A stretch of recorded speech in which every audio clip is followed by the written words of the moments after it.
Hejka! Dzisiaj mam nowy statyw. Jakby co to, jak oglądaliście film z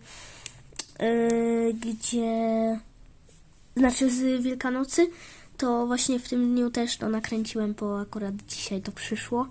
I spójrzcie, w tym spiszcie, jak chcecie to mieć, to spiszcie sobie kod. I to jest ten Batman w tym polibagu, który peleryna jest połączona z maską. Okej, to otwieramy, to będzie taki unboxing mini, bo nie jest to duże oczywiście. Otworzę to. Okej. Uwaga. Już rzuca się w oczy ta peleryna. Jest bardzo podobna do peleryny Doktora Strange'a, ale ma taką maskę. I spójrzcie, no. No przecież to jest piękne. Ja to sobie chyba z wami złożę, nie sam. Okej, mała instrukcja. Z wami tylko figurkę złożę, bo to się opłaca. To się naprawdę opłaca i zauważyłem, że w tej główce, spójrzcie, chwila. Tu normalnie jest jego główka i będę mógł sobie zrobić zapomniałem imienia Batmana. Imię Batmana, okej. No to założę mu... A nie. Właśnie niechcący prawie bym zapomniał nie zapomniał o założeniu peleryny, ale tak naprawdę on tutaj od razu w hełmie ma pelerynę, więc to jest świetna chwila.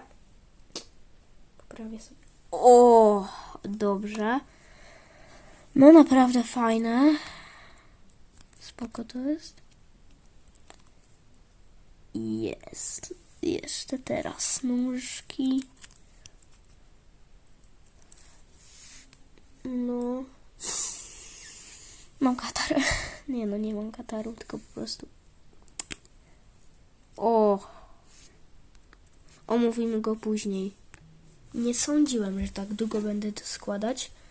Pokażę wam to na początku tak po prostu. Zobaczcie sobie, tutaj jakiś uchwyt. No, myślałem, że to krócej będę składać. Ale wyrobiłem się w jakichś 3 minutach, wiem, to jest dziwne. Naprawdę dziwne, że aż 3 minuty. Znaczy nie wiem w sumie ile. Ale troszkę tak. Dobrze, teraz przyjrzyjmy się naprawdę fajnej rzeczy, czyli że temu Batmanowi. No. Jest naprawdę fajny. Mam tu dla porównania o takiego Batmana. No i on jest inny. Fajna ta peleryna. On był w gazetce od wydawnictwa chyba Iron. Nie wiem, nie pamiętam tej nazwy. Okej. No i to by było na tyle.